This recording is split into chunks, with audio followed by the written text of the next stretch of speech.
Hoy, ¿qué pasa, chicos? Volvemos un día más para contaros cómo sigue el cuentecito de los carchardones.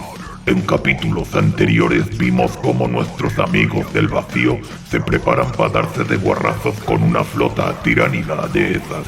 Y como no tienen ni dónde caerse muertos, deciden hacer un intercambio de baratijas por armas con los carachapas del Mechanicus. Y luego, con las armas que les dan, hacen otro intercambio con los garras cenicientas, que son otro capítulo de superhumis abandonados y muertos de asco. Después de todo este comercio, digno del mecánico más astuto de la peña, el señor del capítulo, el Tiberos ese, le dice a Zar que se largue con su compañía, los hermanos rojos y el joven estrambótico Kauri, a un planetucho llamado Piedad 5, porque parece que la gente de allí se está empezando a convertir en bichos raros o algo así, y que si los mataba a todos, la flota enjambre se quedará ciega. Por otro lado, la Rani que estaba junto al Inquisidor y el resto de su peña, investigando cositas de los tiburones, hasta llegar a Piedad 5, donde esperan encontrarse con ellos. Y de momento eso es todo, así que abre bien las orejas porque lo de hoy va a ser brutal. ¡Allá vamos! Carcharodon Astra, Oscuridad Exterior, capítulo 8.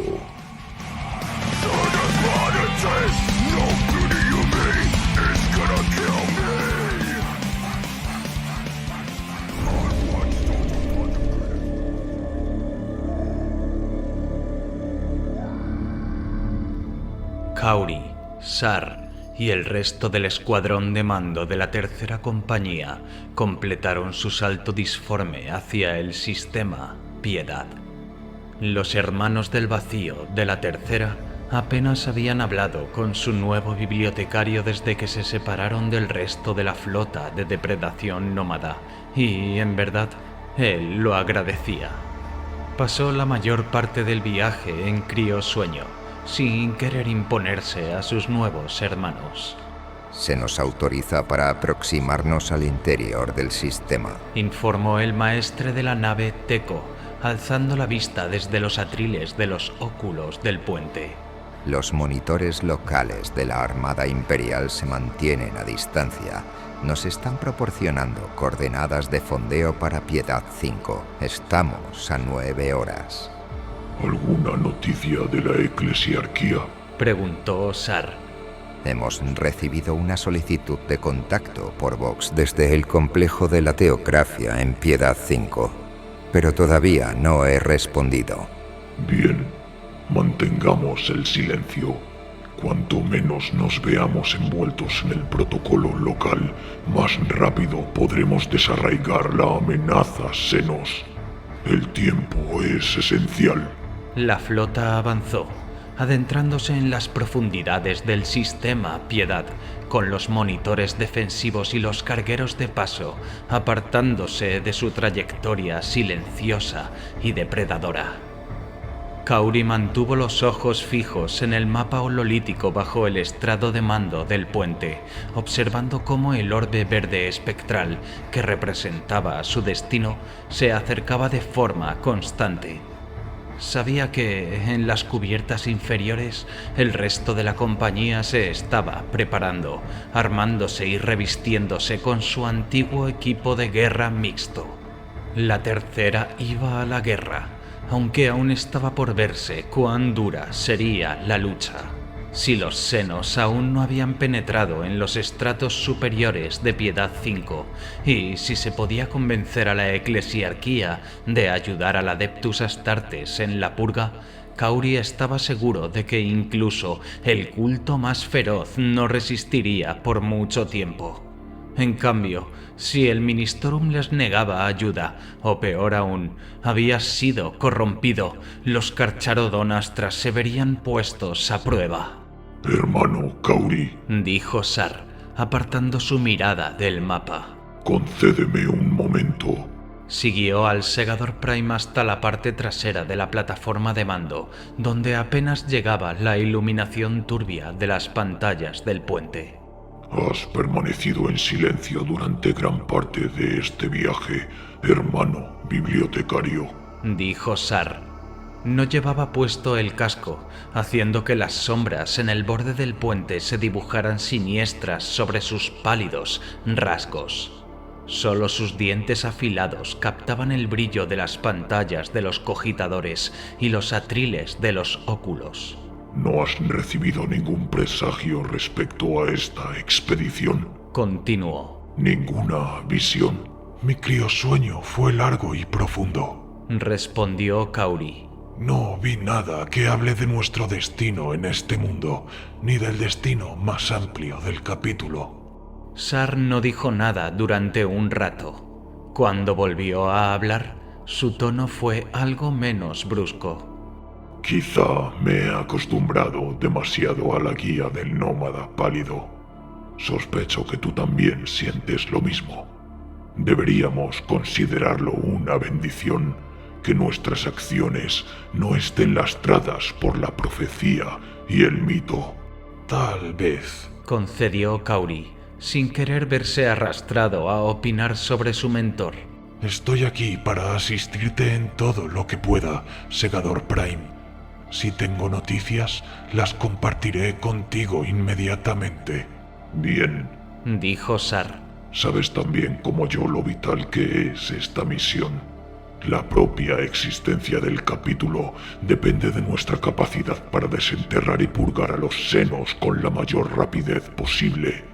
Al hacerlo, tendremos que enfrentarnos al patriarca del culto y los líderes híbridos de los que se rodea. Es probable que sean psíquicos poderosos. Si queremos derrotar al gran devorador, necesitaremos todo tu potencial psíquico. Te necesitaremos a ti, hermano Kauri. Lo entiendo, dijo Kauri. Estaré contigo y con tu compañía hasta el final, Segador Prime. No fallaremos ni a la Estela Roja ni al Nómada Pálido. Regresaron juntos al centro del puente. Corro y la totalidad de su escuadra se habían unido a los elementos de mando de la compañía, la masa imponente de los hermanos rojos, haciendo que sus compañeros marines espaciales pareciesen pequeños. ¿Nos has mandado llamar, Segador Prime?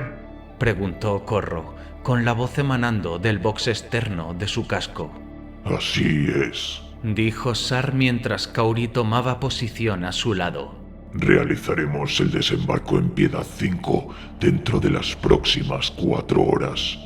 Quiero que los hermanos rojos formen parte de nuestro contacto inicial con la eclesiarquía. ¿Deseas que no tengan ninguna duda sobre nuestras intenciones? Dedujo Corro. Exacto, dijo Sar. Nos ayudarán o serán masacrados junto a los senos a los que están dando cobijo. No hay tiempo para nimiedades. Muy bien, Segador Prime, dijo Corro. Prepararé a mi escuadra para inserción en Thunderhack. Esperemos que el clero se someta, dijo Sar, con la mirada fija en la holorepresentación de Piedad 5.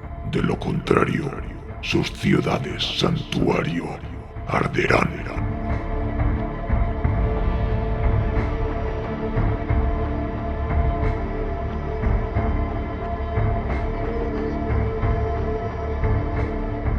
El líder de asalto Cordy terminó sus preparativos de combate. Se había colocado su armadura Mark V y fijado magnéticamente su espada sierra y su volter de patrón Phobos a la cadera. A su alrededor, el resto de sus hermanos del vacío lo imitaban, ajustándose las últimas piezas de su coraza de batalla, la armería resonando con raspaduras, chasquidos y los murmullos graves de los ritos de guerra. Bandas, ordenó Cordy. Su sirviente principal, Train, dio un paso al frente y le tendió los cordones de cuero de los que colgaban las garras y colmillos que Cordy había reunido a lo largo del último siglo. Aseguró uno alrededor de su brazal izquierdo y el otro alrededor de la empuñadura de su espada sierra. eran los únicos adornos que llevaba en la armadura, además de las marcas de exilio que recorrían sus grebas y hombreras como oleaje oceánico. Casco. Dijo. Train alzó el pesado casco Mark V con la mandíbula roja de veterano y se lo entregó.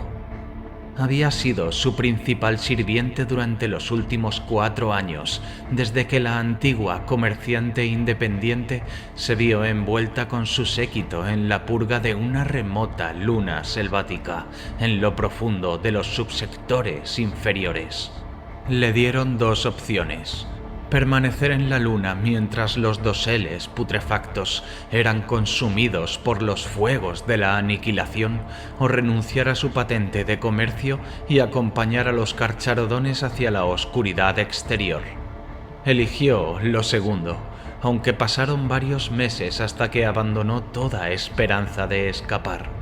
Ahora era la sirviente más diligente de Cordy, responsable de supervisar la integridad y la santidad de su armadura de energía. Le ofreció el casco.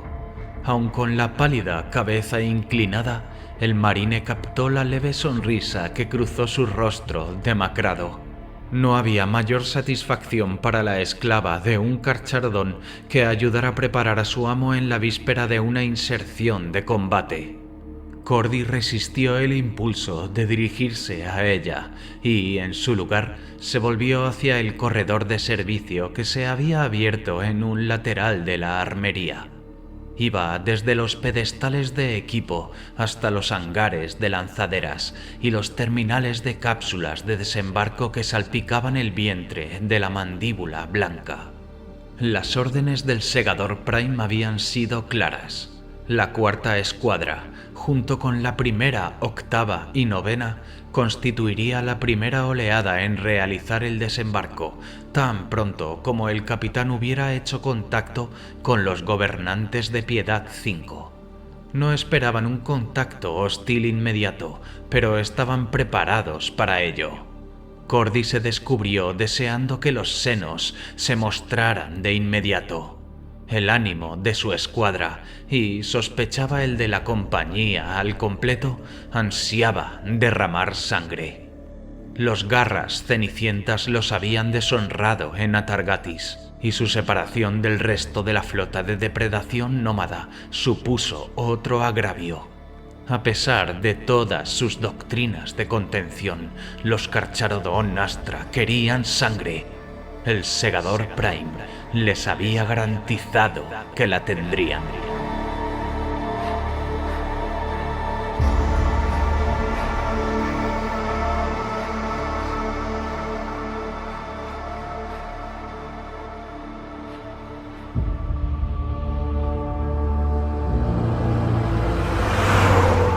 Rannick y Ensogu partieron hacia el claustro de Botati, hacia el final del largo ciclo nocturno de Piedad.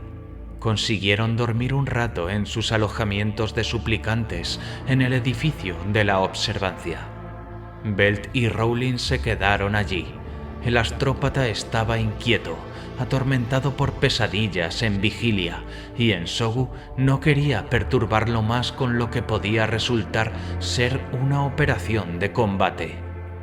Tanto Rannick como el Inquisidor cambiaron su indumentaria formal por ropajes fatig holgados y chalecos de escamas bajo la camisa. Aunque no parecían vestidos para un enfrentamiento, tampoco vestían como los demás suplicantes. Rannick se alegró enormemente de haberse librado de su vestido, tirado en el suelo de su habitación.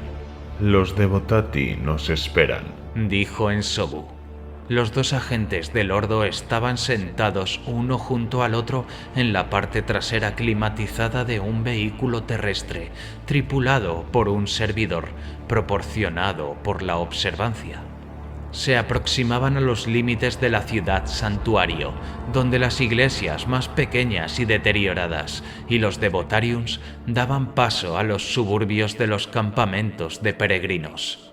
El claustro de Botati estaba situado en los límites, donde la majestuosidad del Ministorum de Pontifrax se encontraba con la pobreza fervorosa de quienes acudían a rendirle culto. ¿No estamos actuando basándonos únicamente en el hecho de que los atacantes de anoche procedían del claustro? Preguntó Rannick. Ni siquiera se han confirmado todavía sus identidades. ¿Acaso los de Botati no operan desde numerosas casas capitulares más pequeñas más allá de su sede? Esto es una oportunidad para ver hasta dónde llega la corrupción, dijo Ensogu. No vamos a ser sutiles. Nos han presionado para actuar.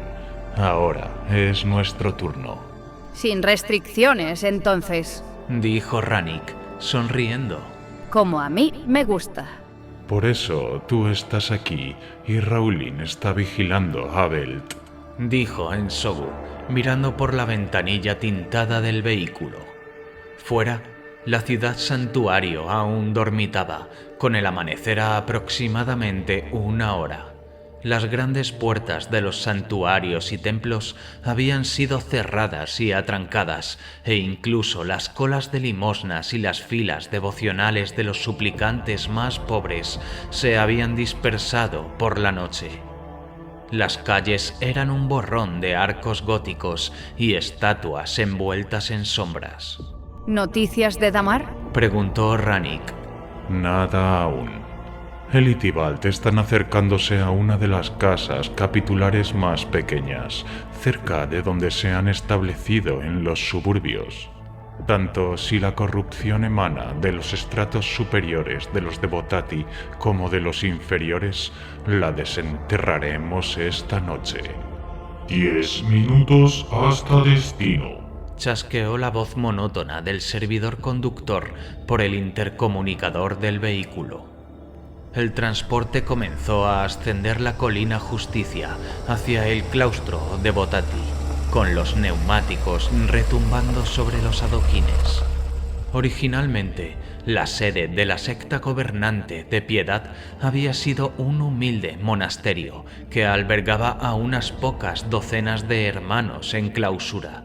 Ahora era un complejo extenso de piedra oscura y ventanas enrejadas con hierro que dominaba la cima de la Justicia, elevándose como una fortaleza negra sobre el mar de chabolas y tugurios que se extendían desde el borde de Pontifrax.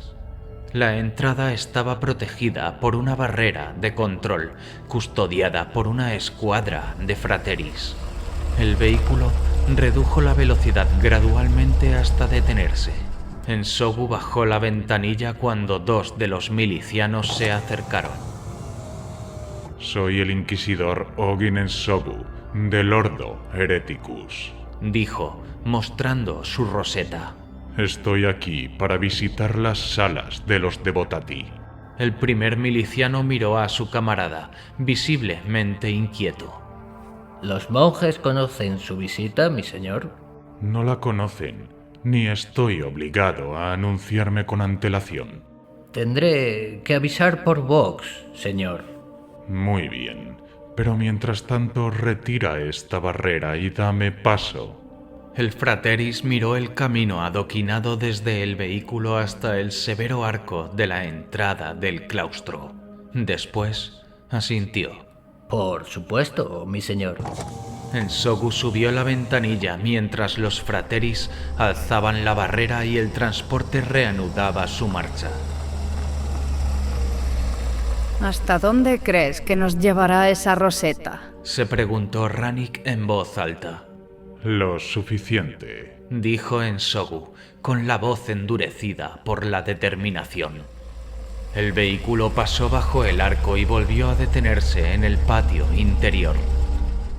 Era un espacio amplio, adoquinado como la ruta de acceso, rodeado por edificios góticos de arqueadas ventanas oscuras y burlonas gárgolas de piedra que se cernían desde las sombras.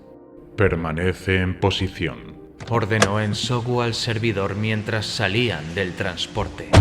Una fresca brisa nocturna golpeó a Rannick cuando pisó los adoquines. Ante ella se alzaban 2 pesadas puertas tachonadas de hierro negro. La única luz del patio emanaba de un farol sobre ellas, proyectando un resplandor vacilante sobre los escalones que conducían a la ominosa entrada. El servidor conductor apagó el motor del vehículo. El repentino silencio resultó inquietante. Parece que los dignos hermanos aún están en la cama, dijo Ensogu en voz baja. Las palabras apenas habían salido de sus labios cuando se oyó el raspado de cerrojos pesados y el gemido de la madera envejecida. Las puertas se abrieron y de la oscuridad interior emergieron 7 figuras. Todas vestían los hábitos negros de los Devotati, con las capuchas alzadas. A la luz del farol parecían un grupo realmente siniestro. Se detuvieron al pie de los escalones de la entrada y el que iba al frente, encorvado bajo una espalda jorobada, se echó la capucha hacia atrás para revelar un rostro pálido y envejecido, con el cráneo tonsurado. No parecía contento. ¿Inquisidor Ensogu? Exigió. Sí, dijo Ensogu, acercándose al hombre y haciendo el signo del águila. Rannick imitó el saludo. El Devotati no pareció impresionado. Soy el Praeses Majoris Baldici, dijo el hombre jorobado. Supongo que está aquí por el ataque en la mañana pasada. así es. Respondió Ensogu con un tono mesurado pero firme. Se trata de un asunto de investigación. ¿Podemos entrar? Baldici miró de Ensogu a Rannick, luego a las pistolas de sus caderas y a la roseta en la mano de Ensogu. Asintió. Sígame, Inquisidor.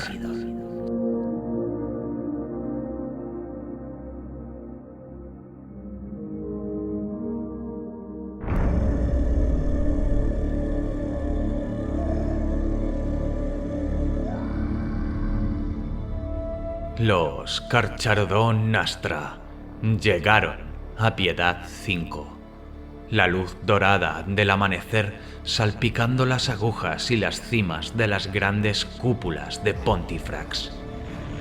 La lanza del vacío tomó tierra entre el chillido de los turboventiladores, la plataforma de aterrizaje surcada por la luz temprana de la mañana y las últimas sombras de la noche. Clérigos y milicianos frateris se aferraban a sus sotanas y túnicas bajo la ráfaga de retroceso de los motores, tratando de mantener sus filas a ambos lados de la rampa de proa de la imponente nave de guerra. Sar fue el primero en pisar Piedad 5, con las botas resonando sobre el rococemento de la plataforma de aterrizaje de la teocracia.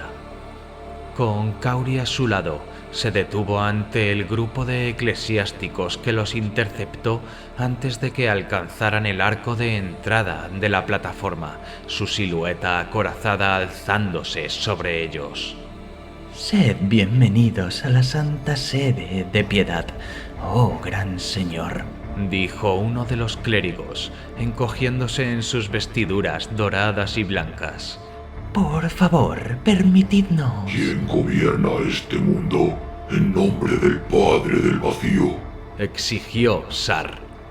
Las palabras fueron pronunciadas en alto gótico. Tras un momento, otro de los clérigos respondió. La diócesis se halla actualmente bajo la tutela del sumo pontífice Guillermo de Gratio, mi señor. ¿Y dónde está? Está indispuesto, señor, añadió apresuradamente otro clérigo, cuyas vestiduras luchaban por contener su corpulento volumen. Hubo un ataque. El hombre obeso cayó miserablemente, mirando a sus hermanos. Otro habló, abriéndose paso hasta el frente del grupo. Su santidad fue el objetivo de un asalto traidor durante el servicio inaugural de la festividad de Sanetricus, dijo el hombre. Era más grande que los demás, con cicatrices y la cabeza rapada. Vestía las túnicas fatigue de la milicia de la eclesiarquía. No se encogió bajo la sombra del marine espacial. ¿Y tú eres? Demandó el carchardón. Mariscal Clérigo Brandt. He sido bendecido con el mando de las divisiones Frateris de Piedad 5. Sar examinó al hombre de arriba a abajo antes de asentir. Soy Bail Sar, segador Prime de los Carchardón Astra. Hay una corrupción senos que supura en vuestro mundo y he venido a arrancarlo de raíz.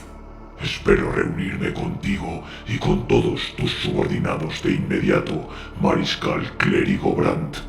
Mientras tanto, mi compañía de batalla comenzará a desplegarse en esta ciudad.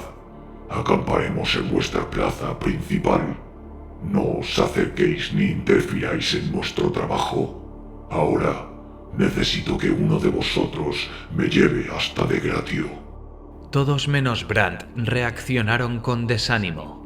El clérigo mariscal inclinó la cabeza y se apartó para dejar paso al carchardón, mientras el sacerdocio a su alrededor alzaba los brazos y gritaba protestas al gigante en medio de ellos.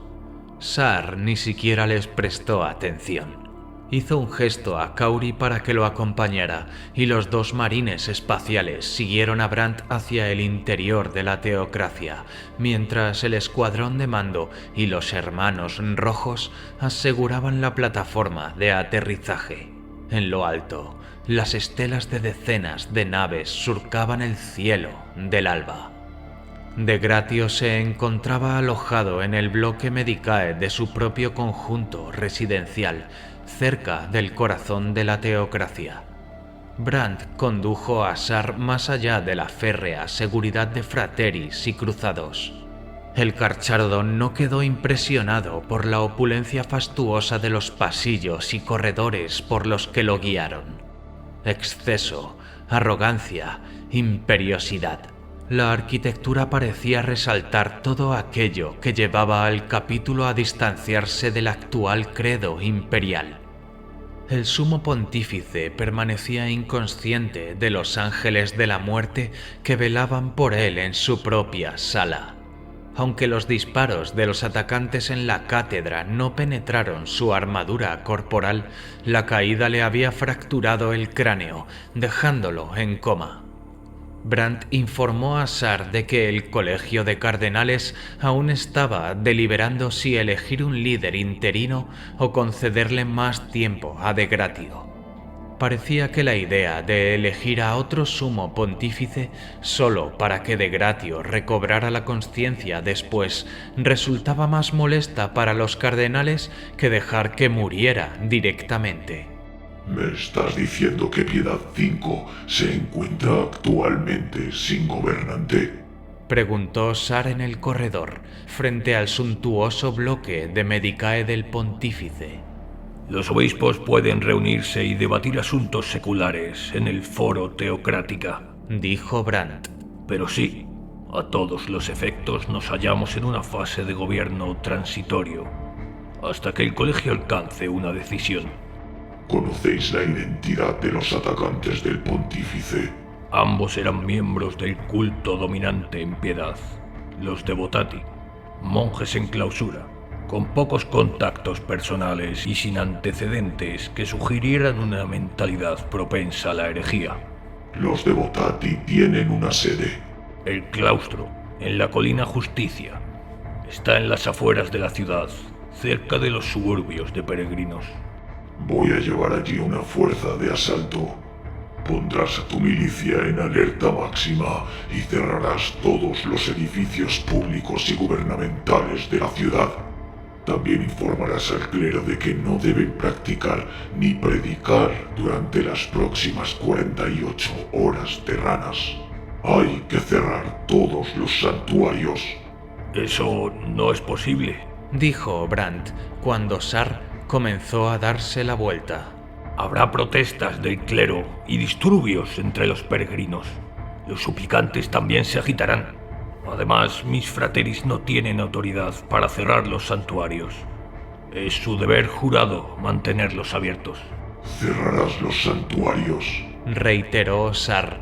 ¿O consideraré a los frateris plenamente cómplices de la actividad del culto? Sar convocó a su escuadrón de mando y pasó la siguiente media hora recorriendo el resto de la teocracia, evaluando su potencial defensivo. Pasó un periodo especialmente largo con Brandt en el balcón principal de discursos que dominaba la plaza de la Absolución. En el interior, la cámara de reunión principal de la teocracia estaba dominada por una exhibición arbórea viva de arbustos bien cuidados y pequeños árboles agrupados en torno a un gran roble imperial. La simbología del árbol, de sus ramas y hojas, se repetía con frecuencia por todo el palacio, en el sello y en el anillo de la diócesis de Piedad.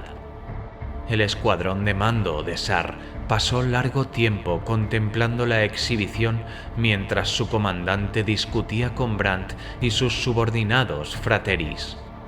Finalmente, los carcharodones regresaron a la plataforma de aterrizaje principal de la teocracia. El segador Prime envió un mensaje a los primeros elementos de la compañía que estaban realizando el desembarco en la plaza de la Absolución.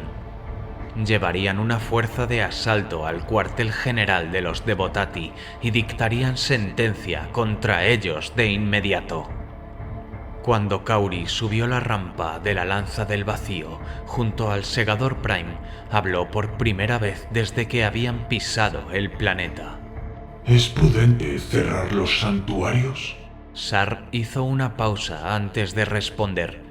Si fue porque estaba considerando su respuesta o porque no pensaba que la pregunta mereciera una, Kauri no estaba seguro.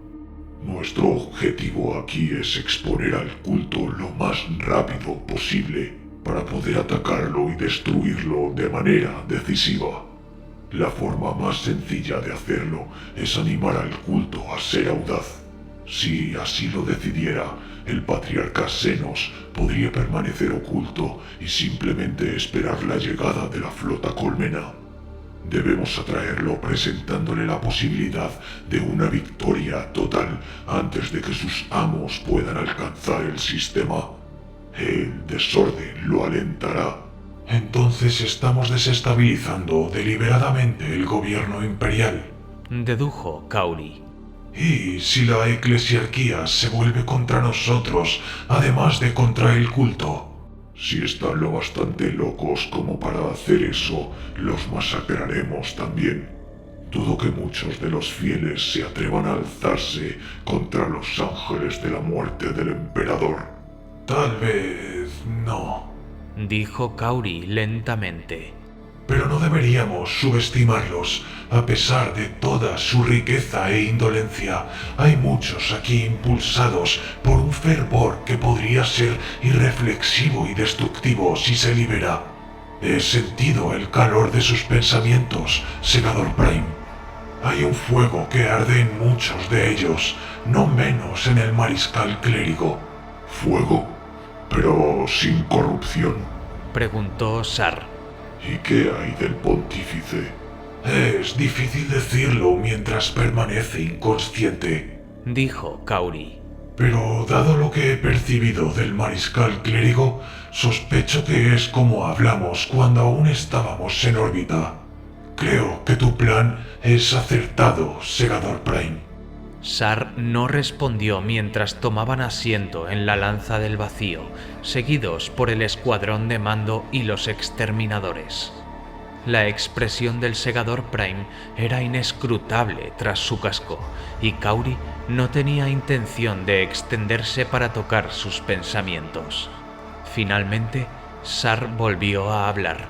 Sus palabras sorprendieron al bibliotecario. Se agradece tu consejo. Lo dije en la mandíbula blanca y lo repetiré aquí.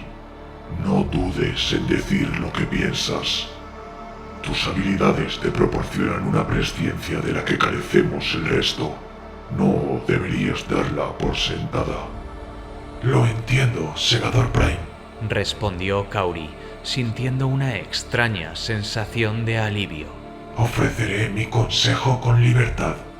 Muy bien, dijo Sar, mientras la bodega se llenaba de las vibraciones de los motores de la cañonera Thunderhawk. Mantente alerta.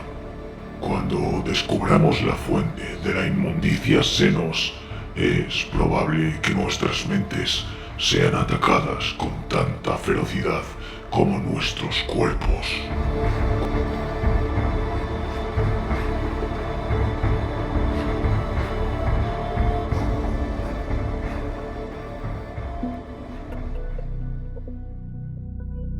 El praeses majoris Baldici condujo a Rannick y a Ensogu a través del claustro de Botati.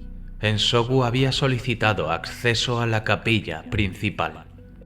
El tañido de las campanas de oración de la hora de laudes resonaba por los corredores y pasillos de piedra desnuda, despertando a los hermanos para sus plegarias del alba, pero hasta el momento Rannick no había visto a nadie más aparte del praeses y de los 6 que lo acompañaron al principio. Empezó a preguntarse por qué no podían oír el repique de las campanas llamando a los fieles a los santuarios y a las iglesias de la ciudad más abajo. Cuando llegaron la noche anterior, parecía que cada minuto de oscuridad estaba puntuado por el toque de las horas canónicas y sin embargo, ahora los campanarios y las agujas parecían haber enmudecido. ¿Siempre hay asignada una guardia frateris en el claustro? Preguntó Ensogu mientras Baldici los guiaba por una oscura cripta inferior, habitada por sombras, para luego subir de nuevo a un corredor auxiliar. Desde el puesto de control exterior, Rannick vio a otros 3 equipos de frateris, armados y acorazados, realizando patrullas alrededor del monasterio. No, dijo Baldici con brusquedad. Están aquí a petición del mariscal clérigo debido al incidente de ayer, al igual que ustedes, supongo. Mis investigaciones son independientes a los frateri, dijo Ensogu. Baldici no respondió. Rannick se preguntó con cuánta dureza lo habría presionado Ensogu en privado. Había otro patio más adentro de la sede de los Devotati, un espacio claustral dominado en su centro por una fuente escultural que representaba a los 3 guardias de Navalorn arrodillados en las aguas y mirando al cielo con expresiones estoicas. Rannick reconoció la tablilla de informe que había hojeado durante el viaje al claustro. Los Devotati debían su fundación al personal militar licenciado de la cruzada Macarus, llevada a cabo en el borde oriental 3 milenios atrás. Originalmente, los hábitos negros habían sido una conmemoración de las numerosas bajas del Astra Militarum durante la cruzada y la única ocasión en que los monjes permitían a alguien abandonar sus filas era si se unía a la Guardia Imperial. Rannick se preguntó si existía un vínculo entre las raíces marciales de la Orden y el hecho de que sus miembros, aparentemente inofensivos, pudieran transformarse de repente en pistoleros armados. Los claustros estaban a oscuras y en silencio. Las sombras parecían estremecerse y desplazarse al paso de los intrusos. Los únicos otros presentes eran 2 milicianos frateris que patrullaban el lado opuesto. El lugar tenía un aire extraño, desde las expresiones luctuosas de la estatuaría hasta la quietud que parecía amortiguar incluso los pasos y el roce de la ropa. Hacía que la piel de Rannick se erizara.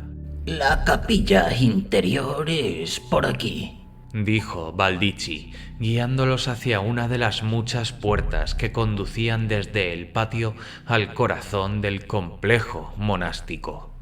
Cuando el encorvado Praeses Majoris se estiró para tomar el pestillo de la puerta, Rannick captó un movimiento repentino por el rabillo del ojo.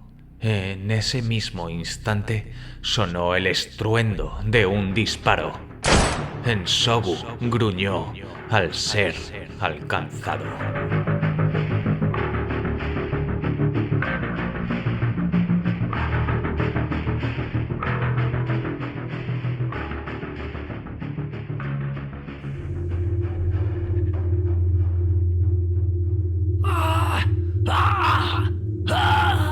Los gritos mantuvieron a Rowling despierto durante gran parte de la noche. Belt ocupaba su propia cámara de descanso, adyacente a la utilizada por el interrogador en la observancia. Las pesadillas del astrópata se habían multiplicado desde que iniciaron su viaje a Piedad 5. Ahora parecían alcanzar su punto más álgido. Rowling apenas había dormido. Maldijo las instrucciones de Ensogu de quedarse atrás y vigilar al psíquico enloquecido, y maldijo a Rannick por querer estar siempre al lado del Inquisidor. A veces daba la impresión de que ella era la aprendiz de Ensogu y no él. Se arrastró fuera de la cama cuando los gritos de Belt se intensificaron. Ciñó la pistola automática a su costado. Belt formaba parte del séquito desde hacía mucho tiempo, pero aún así era realmente peligroso entrar en una habitación con un psíquico desbocado sin ningún tipo de protección. Abrió la puerta y se asomó al interior. Tanto las tiras de lumen del techo como la que estaba junto a la cama de Belt parpadeaban, sumiendo la estancia en ráfagas oscilantes de luz y oscuridad. El astrópata se encontraba al otro lado de la cámara, encorvado frente a la ventana del 10º piso, de espaldas a Rowling.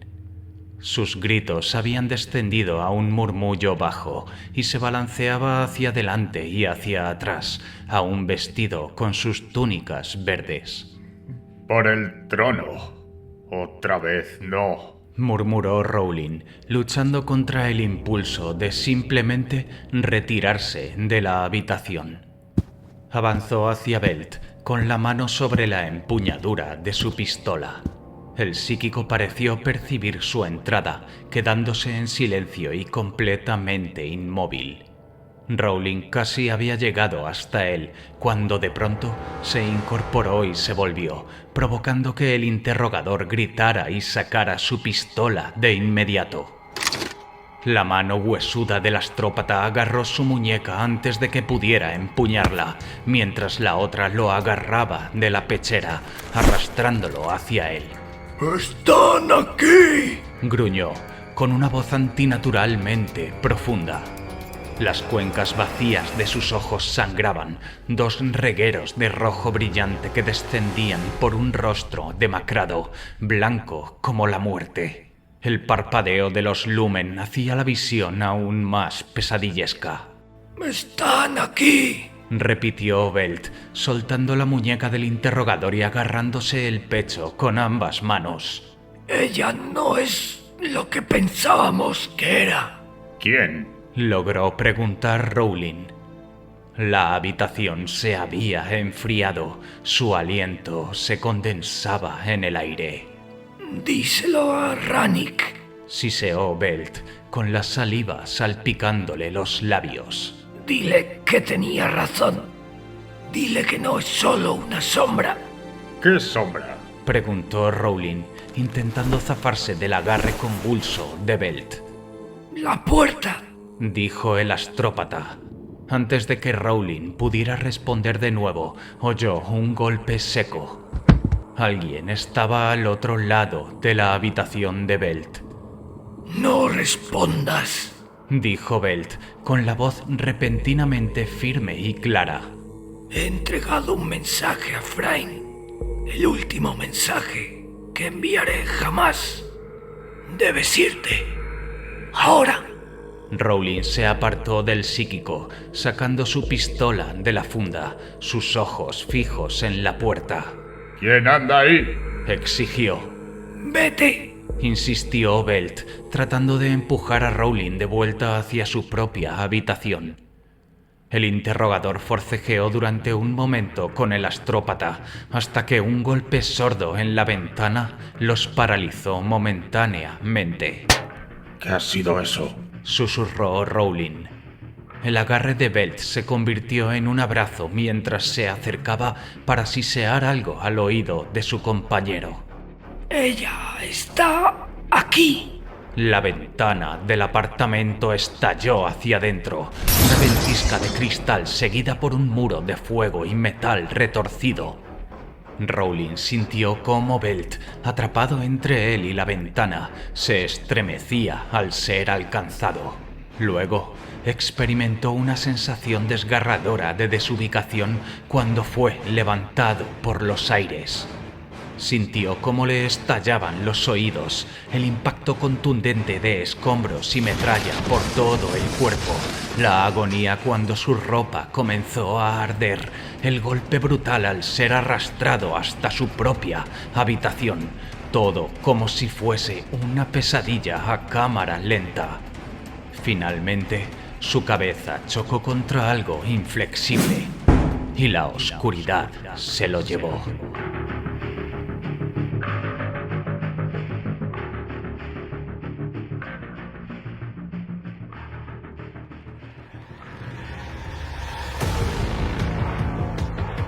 El disparo se produjo en el mismo instante en que Baldichi apoyó la mano en la puerta del claustro de Botati. Mientras los disparos resonaban, Rannick se arrojó contra Ensobu, lanzándose con él por detrás de uno de los pilares del claustro. Los frateris al otro lado del patio abrieron fuego contra ellos. Rannick sacó su pistola de la funda. Le resultó evidente que el pilar no era lo bastante grande para cubrirlos a ambos. Debían moverse si no querían morir. Sin tiempo para pensar, se lanzó a través del espacio abierto hasta el siguiente pilar, los proyectiles impactando en la piedra cercana con un estruendo ensordecedor al reverberar en el espacio cerrado.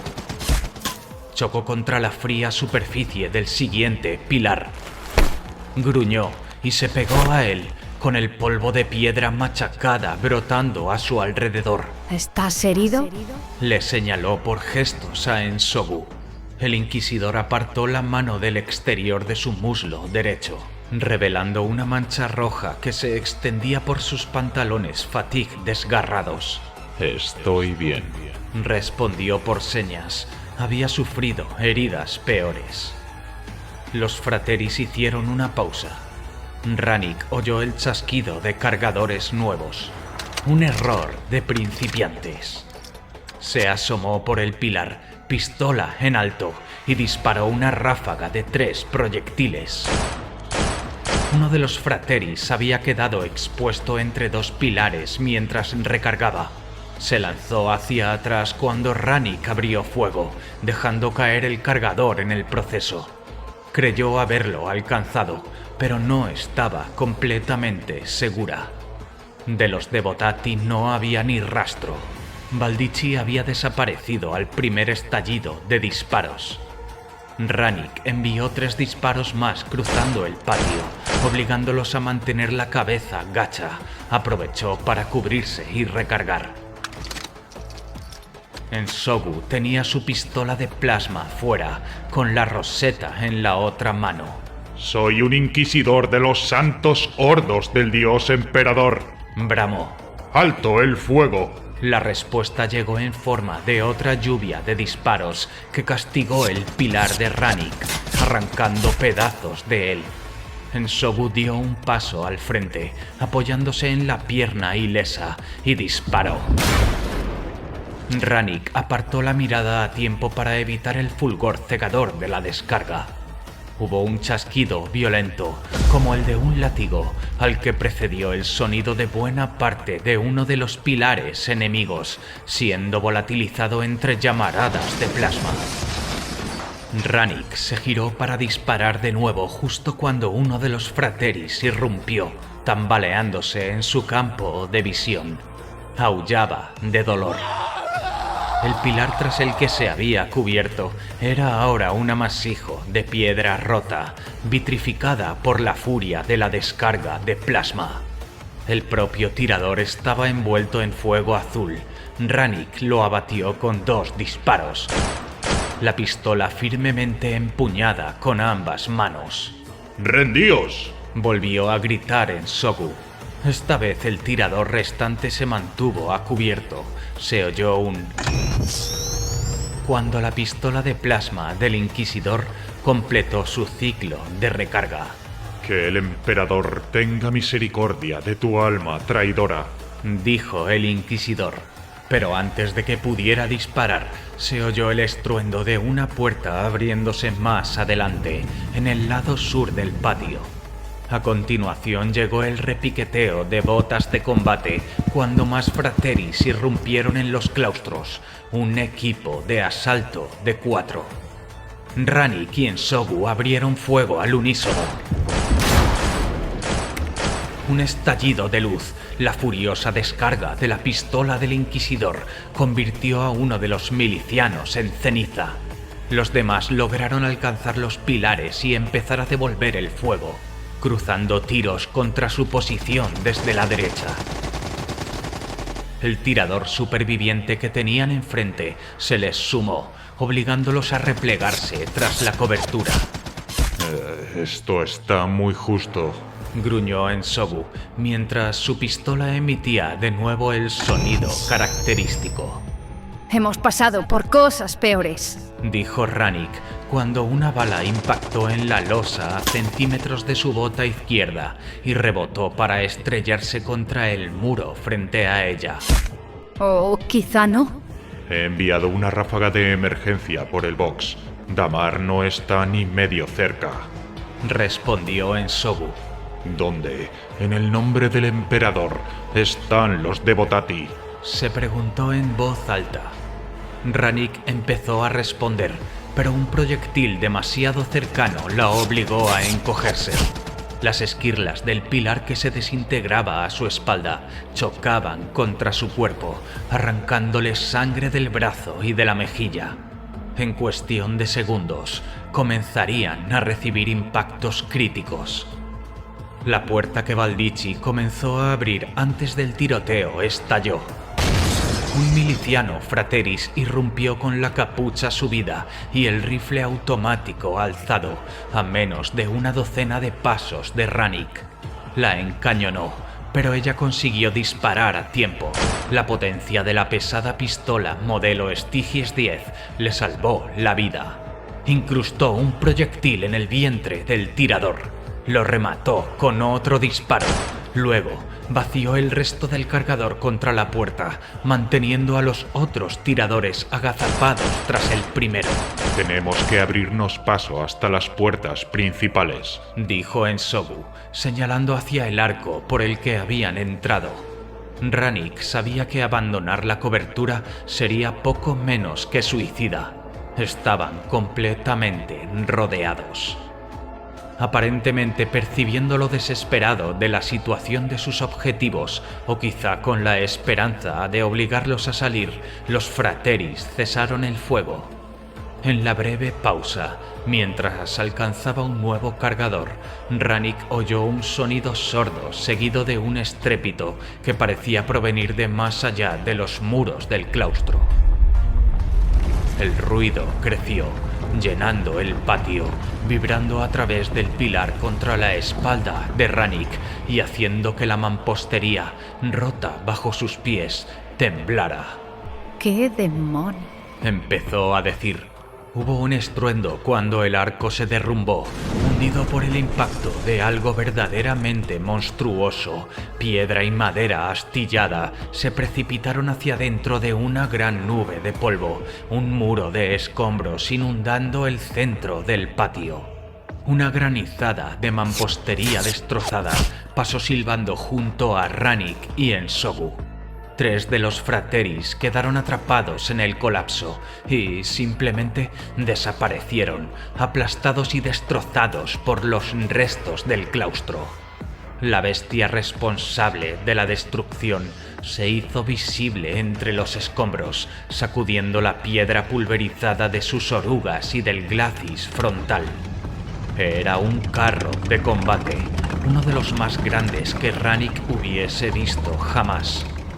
Un bloque sólido de plastiacero gris y adamantio que había atravesado sin detenerse el puesto de control del cuartel de Botati, el arco inicial y ahora el bloque de los claustros, con sus planchas de blindaje pintado, marcadas de cicatrices plateadas por el rozamiento de toneladas de piedra. Rugió hasta detenerse justo dentro del patio, mientras los restos de su paso se asentaban tras él. Incluso al ralentí, la potencia de sus motores hacía estremecer la piedra alrededor de Rannick e incluso le hacía castañear los dientes. Las enormes armas que erizaban la proa y los flancos de la máquina de guerra permanecieron inertes, pero la rampa de desembarco frontal se liberó con un golpe seco, cayendo con estrépito sobre los escombros extendidos ante ella.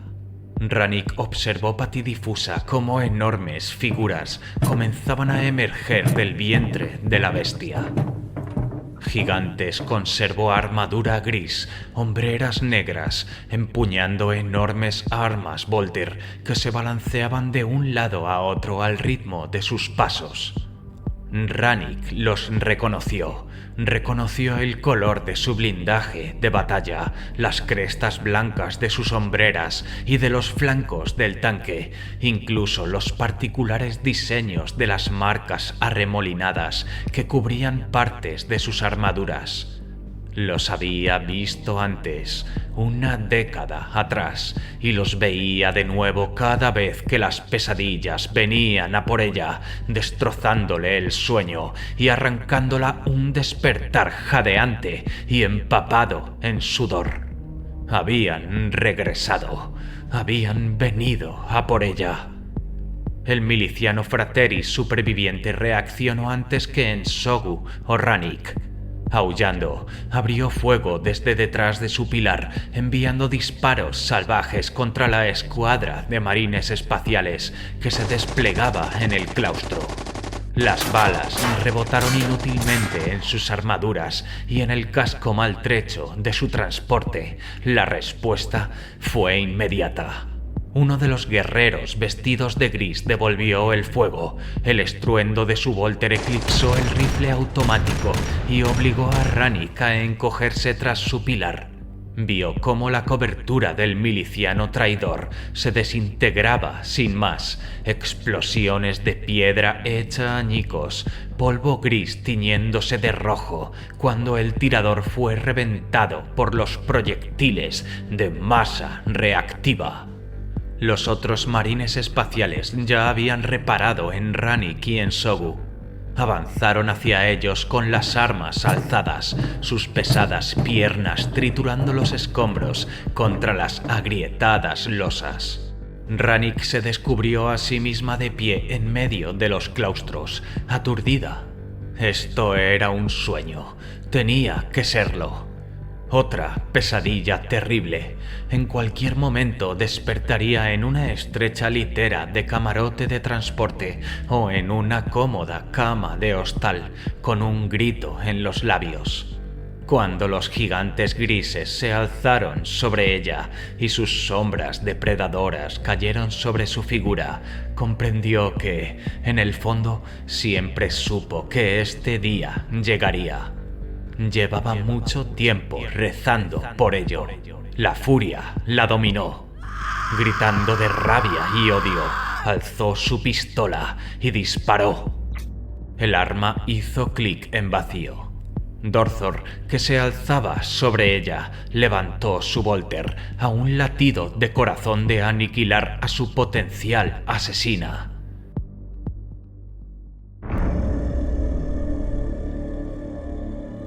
Contened el fuego. ordenó Sar, avanzando hacia su veterano de asalto. Al mismo tiempo, el hombre que acompañaba a la mujer la aplacó hacia un lado, forcejeando con su pistola mientras ella intentaba recargar con furia. ¡Esperad!, gritó el hombre, alzando la mano izquierda mientras empujaba a su compañera para alejarla de los carcharodones. ¡Contacto inquisitorial! Dorthor levantó de nuevo el Volter. ¡Contacto en la puerta!, dijo por el box interno del escuadrón de mando. Hubo un destello en el arco más allá de los dos humanos, el fogonazo de un rifle automático alzándose. Dorthor abatió al tirador con 2 disparos. La sangre salpicó los pesados paneles de madera de la puerta del patio. Los estampidos hicieron que el inquisidor y la mujer retrocedieran con torpeza, sus manos apretadas contra los oídos. Registrad el complejo, ordenó Sar, desenganchando a Reaper. De 2 en 2.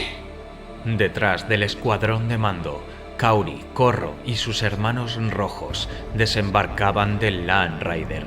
Su poderosa armadura de exterminador zumbaba y rechinaba mientras avanzaban, aplastando los restos del patio. Cada veterano de la primera compañía se emparejó con un miembro del escuadrón de mando mientras se dirigían a las distintas puertas de los muros claustrales. ¿Y estos dos?, preguntó Dorthor, asintiendo hacia el inquisidor. El hombre había logrado calmar un poco a su acompañante, arrancándole la pistola de la mano, pero ella seguía mirando a los carcharodones con puro odio, aparentemente desprovista de miedo.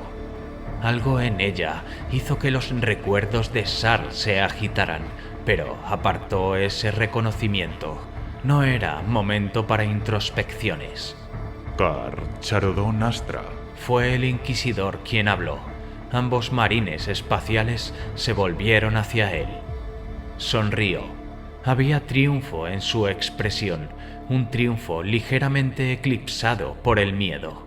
¿Os sorprende que sepa quiénes sois?, dijo, interponiéndose entre los marines espaciales y la mujer. Los dos lo sabemos.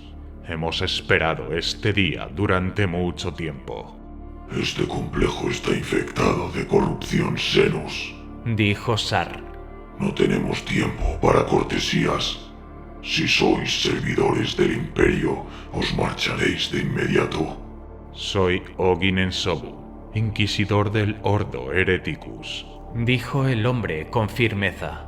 Y si servís al emperador como yo, purgaremos juntos esta corrupción. Haced lo que queráis, respondió Sar con desdén, indicando a Dorthor que le cubriera a través de la puerta frente a ellos. Pero no nos estorbéis. Si sabéis quiénes somos, conoceréis el destino de quienes nos obstaculizan. Los carcharodones se dispersaron por el claustro de Botati. Lo encontraron desierto. Capillas laterales, scriptorium y un bloque del librarium, todos estaban vacíos. Las salas de descanso por las que pasaron los marines espaciales mostraban signos de un abandono reciente. Frateris y Devotati, todos habían desaparecido. El Auspex detecta formas de vida en una gran cámara más allá de este corredor, dijo Dorthor al salir de otro dormitorio abandonado a toda prisa. Más de 400. Podría ser la capilla principal o el refectorio. Escuadras, converged, ordenó Sar, marcando la zona en el mapa de realidad aumentada del complejo, mapa que sus autosentidos enlazados ensamblaron durante el registro. Se acercó a las puertas dobles que conducían a la cámara más allá. Reaper, empuñada con ambas manos, la gran hacha sierra inactiva pero hambrienta. Voy a abrir brecha, dijo con frialdad y, sin esperar a Dorthor, derribó las puertas de una patada. se deshicieron con un estrépito de metal doblado y madera astillada. Cientos de rostros pálidos se volvieron. Sar se encontró entrando en lo que solo podía ser la capilla principal. Era un espacio de losas de piedra, con altas vigas de madera y una plataforma de altar elevada al fondo. En otro tiempo, gárgolas de madera tallada ocupaban las vigas, pero habían sido sustituidas por obras que, a juzgar por el corte de la madera, parecían talladas recientemente.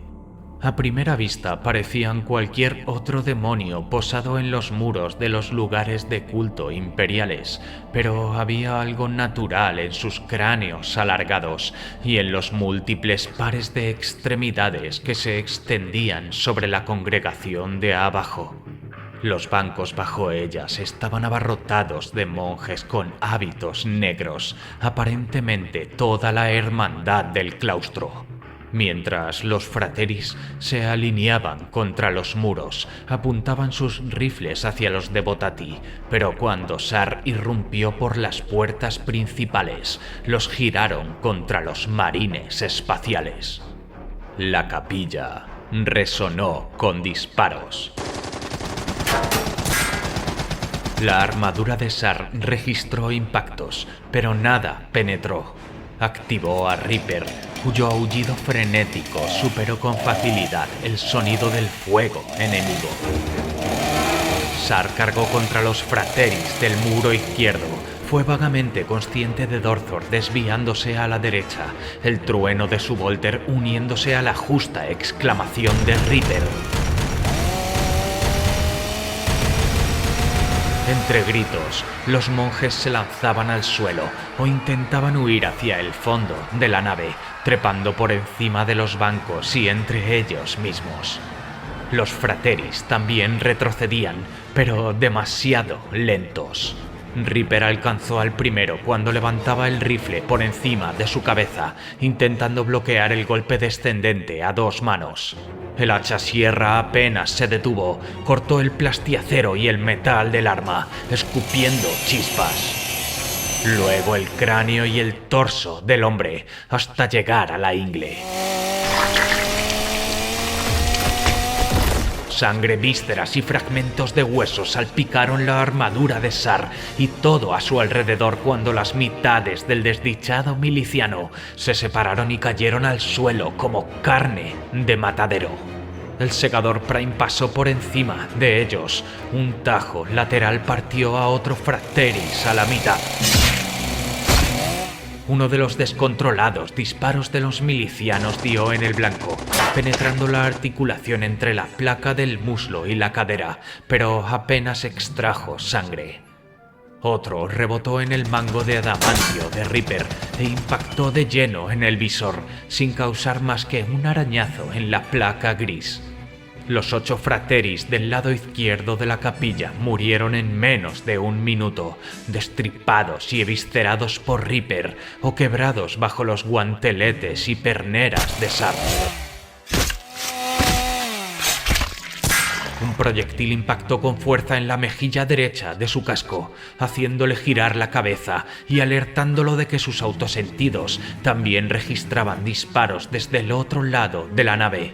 Se volvió, esperando encontrar los pocos tiradores del otro lado aún no abatidos por Dorthor, disparándole por encima de los acobardados devotati. En su lugar, se dio cuenta de que eran los propios devotati quienes le disparaban. 2 de ellos sacaron pistolas de entre sus hábitos negros y abrieron fuego contra el carchardón. Sar no dudó.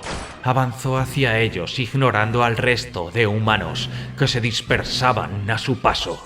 Su puño destrozó el cráneo del primero, mientras que Reaper se llevó al segundo, empapando en sangre a los monjes que gritaban a su alrededor y reduciendo un banco a una lluvia de astillas.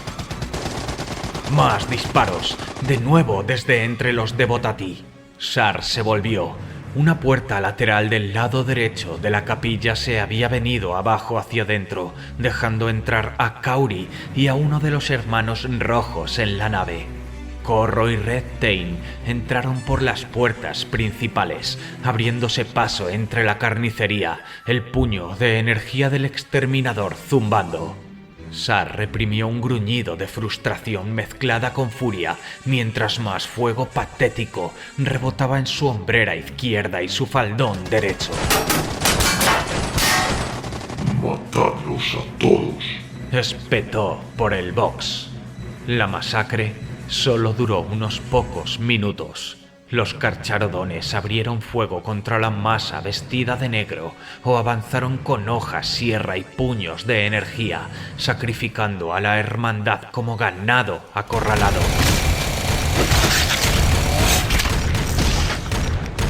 Sar sintió cómo la rabia ascendía mientras mataba, el oscuro hastío que acosaba a cada miembro de la Hermandad del Vacío, apoderándose de él. Sigue matando. Derrama su sangre. No dejes supervivientes. Era como un picor en las yemas de los dedos, una flema en el fondo de la garganta que lo ahogaba. La tragó. Se concentró a través de ella, su mente en silencio incluso mientras la capilla resonaba con gritos y tajos de carnicero.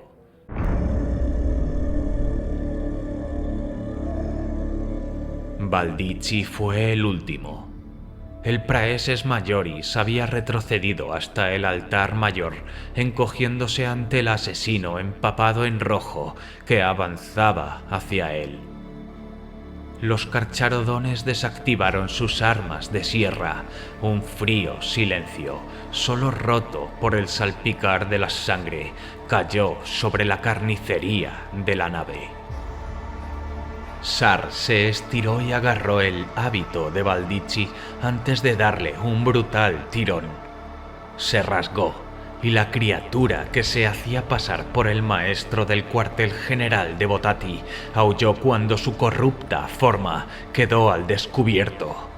Un tercer miembro atrofiado, terminado en una garra púrpura semejante a la de un cangrejo, se extendió de la espalda de la cosa.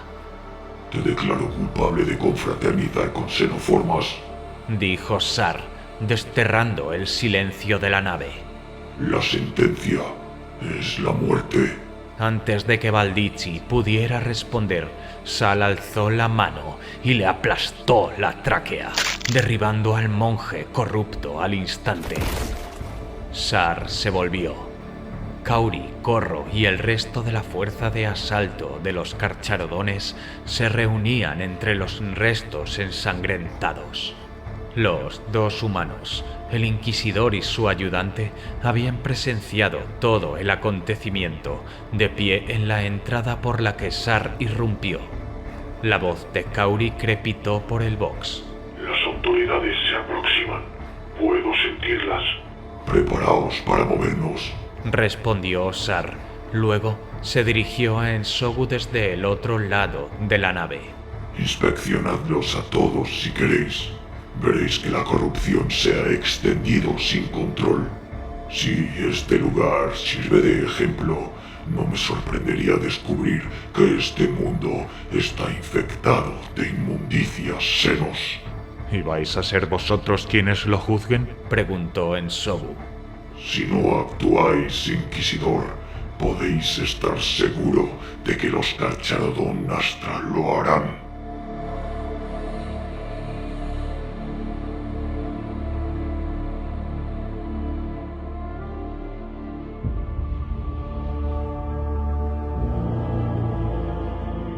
Ensogu permaneció cerca de Rannick cuando salieron a los escombros que anteriormente fueron el arco de entrada al claustro. La Arbite temblaba, con la pistola vacía aún aferrada en la mano. Ensogu comprendía buena parte de lo que ella estaba padeciendo. Cuando llegó a Zartak una década antes para investigar el misterioso silencio de la colonia penal, encontró escenas de pesadilla.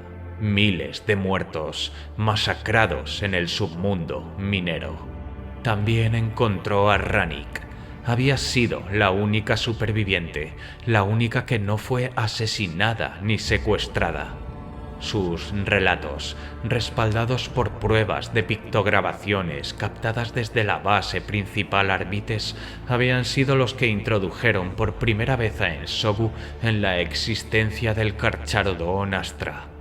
Los perseguían desde entonces, una presencia de fondo que delataba demasiadas de sus operaciones a lo largo del Imperio.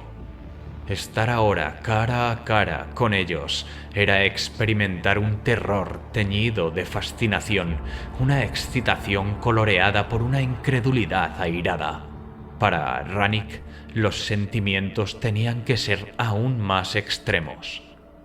El gran tanque que trajo a los marines espaciales al claustro giró en el patio, luego descendió, rechinando por la colina de la justicia.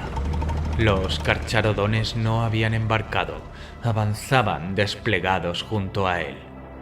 Ensogu y Rannick siguieron tras ellos, el Inquisidor haciendo malabares para situarse entre la Arbite y los Adeptus Astartes. Si el arma de ella hubiera estado cargada cuando intentó disparar contra los asesinos grises, no tenía ninguna duda de que ambos ya estarían muertos. Comprendió que su indulto podía ser breve.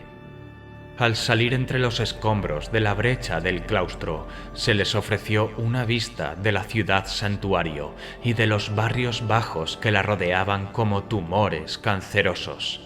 El paisaje de agujas y arcos góticos como acantilados que daban paso a interminables chabolas y bloques prefabricados de viviendas habría sido impresionante de no estar pasando por aquella situación.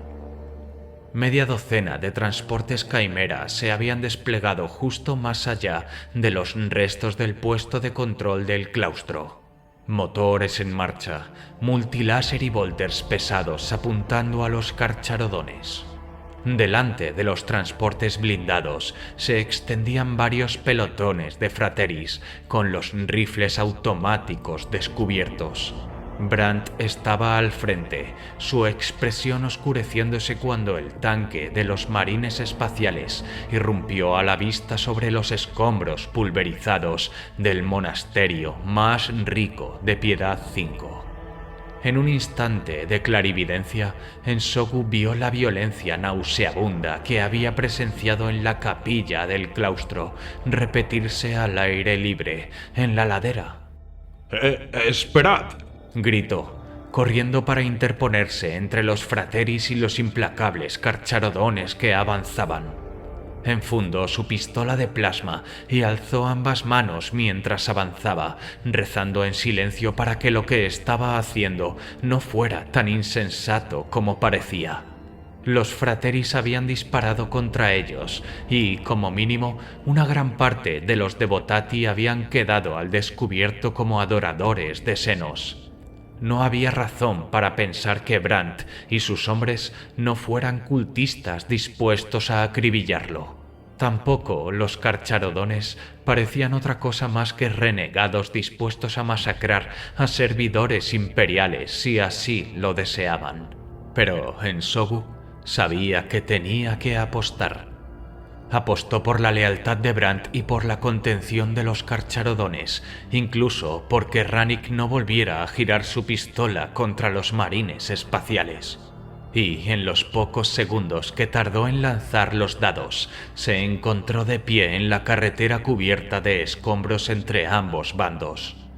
Ambos se detuvieron, y aunque las armas seguían alzadas, nadie disparó. ¿Qué significa todo esto, Inquisidor?, exigió Brandt. ¿Por qué habéis atacado a los santos hermanos de los devotati? ¿Dónde está el praeses majoris Valdici? Aquí había corrupción, mariscal clérigo, respondió Ensogu. Ha sido purgada.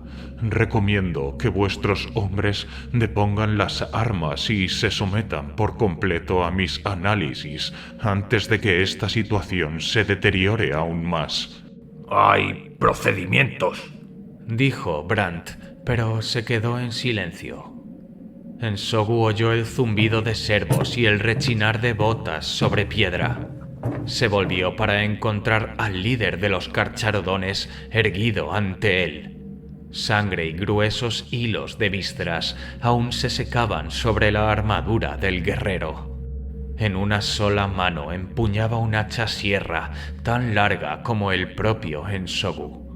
Vuestros correligionarios albergan una corrupción senos atroz, mariscal clérigo, dijo el marine espacial con frialdad. Haréis lo que dice el inquisidor.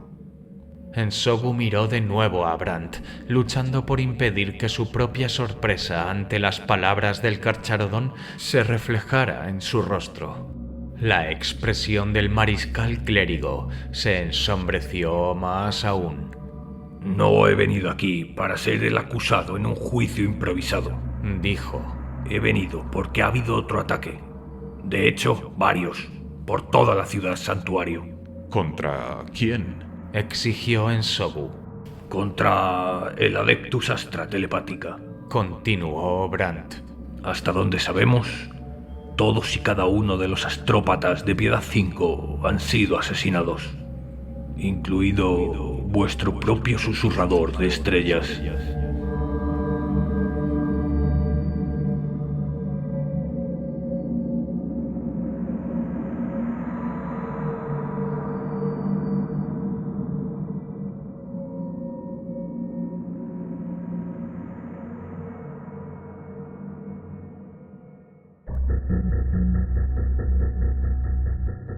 Escaneo genético completo.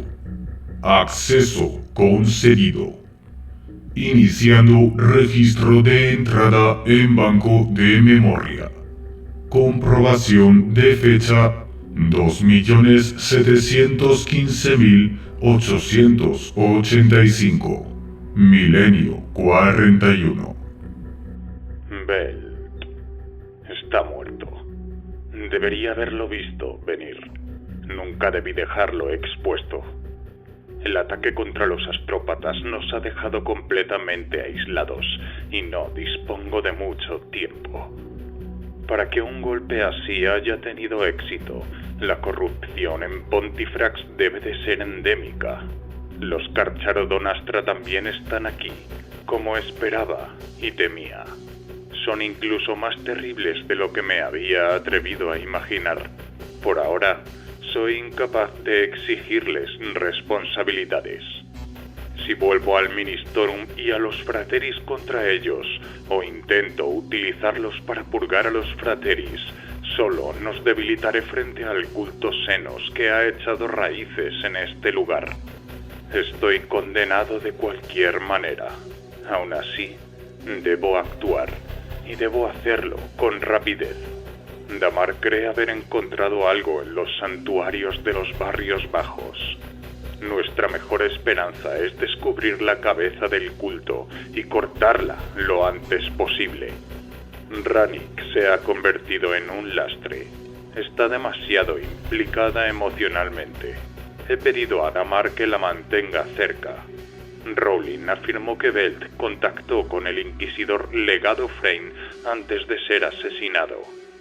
No puedo saber si eran divagaciones de mente. Incluso si no lo eran, desconozco la naturaleza del mensaje. En cualquier caso, me descubro rezando para que se apresure a venir a este mundo. No es algo que jamás esperaría dejar por escrito, pero en tiempos como estos, cualquier aliado es mejor que ninguno. Que el Dios Emperador esté contigo. Firmado, Inquisidor Ogin Ensogu. Fin del registro del banco de memoria. Pensamiento del día. Aunque vaguemos en la oscuridad, la espada del Emperador seguirá guiándonos.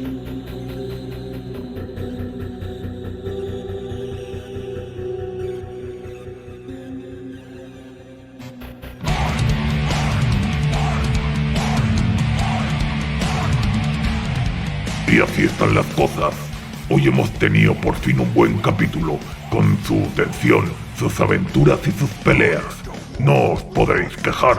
Por fin hemos visto a los tiburones organizar una buena fiesta con el rugido de sus hachas, el tamborileo de sus volters y la melodía de los huesos rotos. Me ha gustado cómo Larviteses ha intentado disparar a los garcharos, dejándose llevar por la rabia, como tiene que ser. Pero menos mal que no estaba cargada, porque si no, adiós Rannick y adiós Enzogu. En fin, las cosas por fin se están poniendo bien interesantes y estoy seguro de que ya no va a bajar el ritmo. Al revés, a partir de ahora todo va a escalar hacia un conflicto bien brutal y divertido. Así que seguir ahí para no perderos ni un detalle. Y de momento nada más. Seguir tan verdes como siempre y aplastando a vuestros enemigos, que eso es lo que importa. Y recordad, si alguna vez te encuentras con ese rival al que le tienes tanta rabia y quieres matar a toda costa, procura tener tu acribillador bien cargado. Nos vemos en la próxima, chicos.